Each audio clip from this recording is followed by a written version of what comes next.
D മണിയുമായി ബന്ധപ്പെട്ട് അത് കടകംപള്ളി കഴിഞ്ഞാൽ പിന്നീട് ഡി മണിയെ ചോദ്യം ചെയ്തു എന്നുള്ളതാണ്. അപ്പോൾ വിഗ്രഹ കടത്തിനെ കുറിച്ച് യാതൊന്നും അറിയില്ല എന്നാണ് ഡി മണി അന്വേഷണ സംഘത്തിന് നൽകിയ മൊഴി. എന്ന് വെച്ചാൽ പോറ്റിയെയോ പ്രവാസി വ്യവസായിയെയോ തനിക്കറിയില്ല, ഇവരുമായി തനിക്കൊരു പരിചയവുമില്ലെന്ന് ഡി മണി ആ വാദത്തിൽ ഉറച്ചു നിൽക്കുന്നു. മണിയെയും കൂട്ടാളികളെയും അപ്പോൾ പിന്നെ വീണ്ടും ചോദ്യം ചെയ്യാനാണ് അന്വേഷണ സംഘത്തിന്റെ നീക്കം. ഉണ്ണികൃഷ്ണൻ പോറ്റിയെയും പങ്കജ് ഭണ്ഡാരിയെയും ഗോവർദ്ധനെയും SIT ഇന്ന് കസ്റ്റഡിയിൽ വാങ്ങിക്കുന്നുണ്ട്. അപ്പോൾ 3 പേരെയും ഒരുമിച്ചിരുത്തി ചോദ്യം ചെയ്യുന്നതിലൂടെ നിർണായക വിവരങ്ങൾ ശേഖരിക്കാനാണ് അന്വേഷണ സംഘത്തിന്റെ നീക്കം. കേസിൽ അവസാനം അറസ്റ്റിലായ ദേവസ്വം ബോർഡ് മുൻ അംഗം N വിജയകുമാർ നൽകിയ ജാമ്യ ഹർജി ഇന്ന് പരിഗണിക്കും.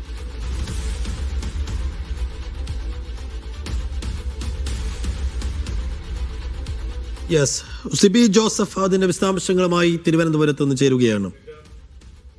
Sibi, good morning and happy new year in advance.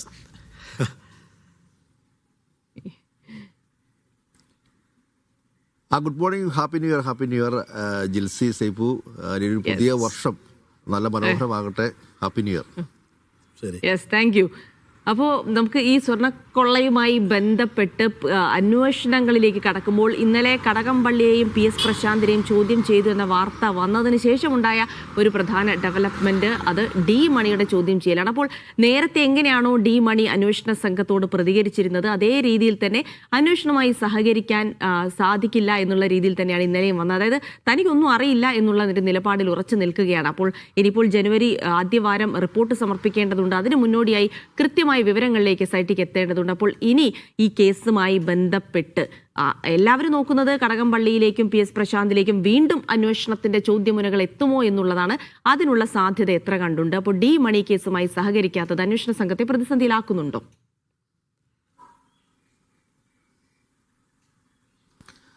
ഈ കേസിൽ ഡി മണിയെയും കൂട്ടാളികളെയും ചോദ്യം ചെയ്യുന്നത് ഇതിലൊരു പ്രവാസിയായ വ്യവസായി ഇദ്ദേഹത്തിന്റെ വെളിപ്പെടുത്തലിന്റെ അടിസ്ഥാനത്തിലാണ്. അതായത് ഈ സ്വർണ്ണക്കൊള്ള കേസിൽ ഒരു വലിയ അന്താരാഷ്ട്ര മാഫിയ സംഘത്തിന് തന്നെ ബന്ധമുണ്ട് എന്നുള്ളൊരു ആരോപണം മുൻ പ്രതിപക്ഷ നേതാവായിരുന്ന രമേശ് ചെന്നിത്തല ഉന്നയിക്കുകയും രമേശ് ചെന്നിത്തലയോട് ഒരു വ്യവസായിയായ അല്ലെങ്കിൽ പ്രവാസിയായ വ്യവസായി പറഞ്ഞു എന്നുള്ളൊരു കാര്യമായിരുന്നു അദ്ദേഹം വെളിപ്പെടുത്തിയത്. പിന്നീടാണ് ഈ വ്യവസായിയെ SIT വ്യവസായിയിൽ നിന്നും മൊഴിയെടുക്കുകയും ഇതിന്റെ അടിസ്ഥാനത്തിലായിരുന്നു ഈ ഡി മണിയെയും ബാലമുരുകൻ അതോടൊപ്പം തന്നെ ശ്രീകൃഷ്ണൻ ഈ 3 പേരെയും ചോദ്യം ചെയ്തത്.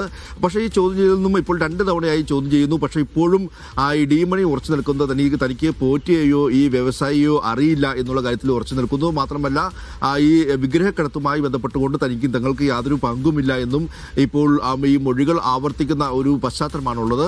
അതുകൊണ്ട് തന്നെ ഇപ്പോൾ നമുക്ക് ലഭിക്കുന്ന വിവരമനുസരിച്ച് ഈ SITക്ക് ഇവരെ പ്രതി ചേർക്കുന്ന രീതിയിലേക്കുള്ള നിർണായകമായ മൊഴികളോ അല്ലെങ്കിൽ തെളിവുകളോ ലഭിച്ചിട്ടില്ല എന്നുള്ളതാണ് ഇപ്പോഴും നമുക്ക് ലഭിക്കുന്ന വിവരം. അതായത് ഇവരെ ഈ കേസിൽ പ്രതിയേർക്കുന്ന രീതിയിലേക്കുള്ള യാതൊന്നും ഒരു തുമ്പും ഇപ്പോഴും SITക്ക് ലഭിച്ചിട്ടില്ല എന്നുള്ളതാണ് യാഥാർത്ഥ്യം.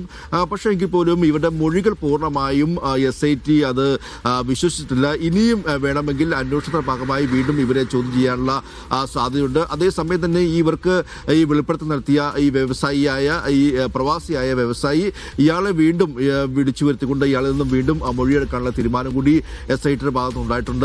കൂടാതെ ഈ ഡി മണിയുടെയും ബാലമുരുകന്റെ ഒക്കെ തന്നെ ഒരു പശ്ചാത്തലം കൂടി SIT അന്വേഷിച്ചിരുന്നു. ഇത്തരത്തിൽ ഇയാൾക്കെതിരെ ഡി മണിക്കെതിരെ മുൻപും എന്തെങ്കിലും ഇത്തരത്തിലുള്ള ഒരു ക്രിമിനൽ പശ്ചാത്തലമുള്ളതായി വിവരം ലഭിച്ചിട്ടില്ല. ഇറിഡിയം തട്ടിപ്പ് കേസുമായി ബന്ധപ്പെട്ടുകൊണ്ട് ഈ ശ്രീകൃഷ്ണനെതിരെ ചില കേസുണ്ട് എന്ന് SITക്ക് വിവരം ലഭിച്ചിട്ടുണ്ട്. പക്ഷേ മറ്റു 2 പേരെ കുറിച്ചും ഇത്തരത്തിലൊരു ക്രിമിനൽ പശ്ചാത്തലം അവർക്കുണ്ട് എന്നുള്ള വിവരം ഇതുവരെയും അന്വേഷണ സംഘത്തിന് ലഭിച്ചിട്ടുമില്ല.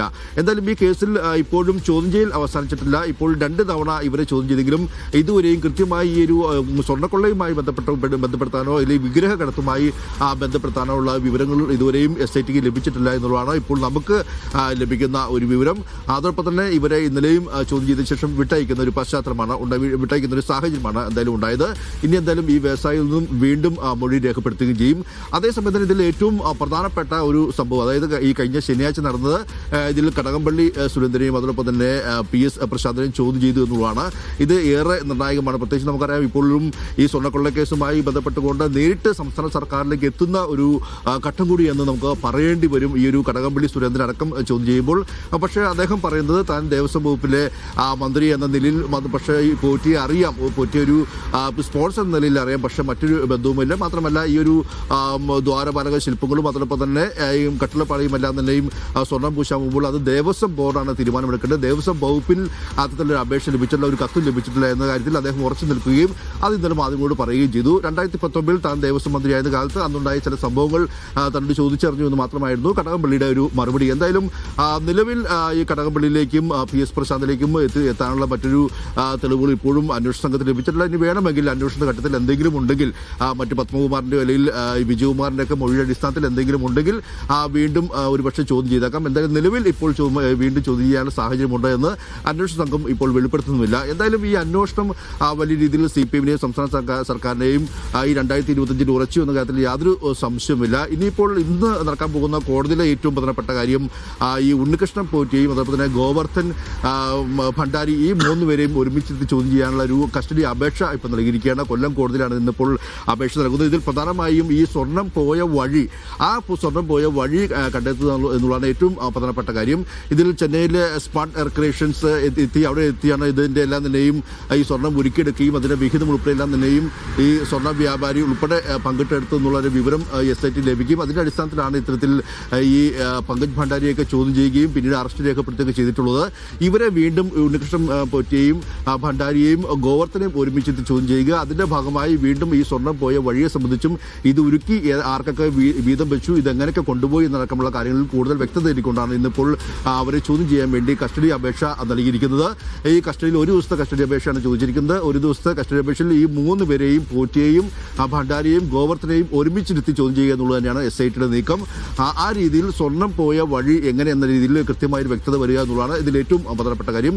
മറ്റൊന്ന്, കഴിഞ്ഞ ദിവസം ദേവസ്വം ബോർഡ് മുൻ അംഗം കൂടിയായ ഈ വിജയകുമാറിനെ അറസ്റ്റ് ചെയ്തിരുന്നു. വിജയകുമാറിനെ അറസ്റ്റ് ചെയ്ത് പിന്നീട് കഴിഞ്ഞ ദിവസം റിമാൻഡിലേക്ക് പോവുകയും ചെയ്തിട്ടുണ്ട്. വിജയകുമാർ ഇന്നിപ്പോൾ ജാമ്യാപേക്ഷ നൽകിയിട്ടുണ്ട്. വിജയകുമാറിന്റെ ജാമ്യാപേക്ഷയും ഇന്നിപ്പോൾ കോടതി പരിഗണിക്കുകയും ചെയ്യും. വിജയകുമാർ ഉറച്ചു നിൽക്കുന്നത് പത്മകുമാർ, അന്നത്തെ ദേവസ്വം പ്രസിഡന്റായ പത്മകുമാർ പറഞ്ഞതനുസരിച്ചാണ് താൻ ചെയ്തിട്ടുള്ളത്. സഹാവ് പറഞ്ഞെടുത്ത് താൻ ഒപ്പിട്ടു, മിനിസ്റ്റിൽ ഒപ്പിട്ടു, അതിനപ്പുറം തനിക്കൊന്നും അറിയില്ല എന്നുള്ളതിന് തന്നെയാണ് വിജയകുമാർ ആവർത്തിക്കുന്നത്. പക്ഷേ വിജയകുമാറിന് ഇതിൽ വ്യക്തമായ പങ്കുണ്ട്, അല്ലെങ്കിൽ അതിന്റെ ലാഭം വിജയകുമാറിന് ലഭിച്ചിട്ടുണ്ടെന്ന കാര്യത്തിൽ എന്ന ഒരു സംശയത്തിൽ തന്നെയാണ് അന്വേഷണ സംഘമുള്ളത്. എന്തായാലും വിജയകുമാറിനെ വീണ്ടും കൂടുതൽ ചോദ്യം ചെയ്യേണ്ടി വരും. വിജയകുമാറിനെയും വരും ദിവസങ്ങളിൽ കസ്റ്റഡി എടുക്കാനുള്ള സാധ്യതയുമുണ്ട്. എന്തായാലും ഈ അന്വേഷണം ഇപ്പോൾ CPM-നെയും സംസ്ഥാന സർക്കാരിനെയും വലിയ രീതിയിൽ ഉറച്ചു എന്ന കാര്യത്തിൽ യാതൊരു സംശയമില്ല. ആ രീതിയിലേക്കാണ് ഇപ്പോൾ അന്വേഷണം മുന്നോട്ട് പോകുന്നത്. പ്രത്യേകിച്ച് CPM നോമിനികൾ അന്നത്തെ ദേവസ്വം ബോർഡിലെ CPM നോമിനികളെല്ലാം തന്നെയും ഇപ്പോൾ ഈ കേസിന്റെ പ്രതികളാക്കപ്പെടുകയും അല്ലെങ്കിൽ ചോദ്യം ചെയ്യപ്പെടുകയും ചെയ്യുന്ന ഒരു അവസ്ഥയിലേക്ക് കാര്യങ്ങൾ പോകുമ്പോൾ സ്വാഭാവികമായും അത് ഇനിയിപ്പോൾ നിയമസഭ തെരഞ്ഞെടുപ്പോട് വരുമ്പോൾ സ്വാഭാവികമായും അത് വലിയ തിരിച്ചടി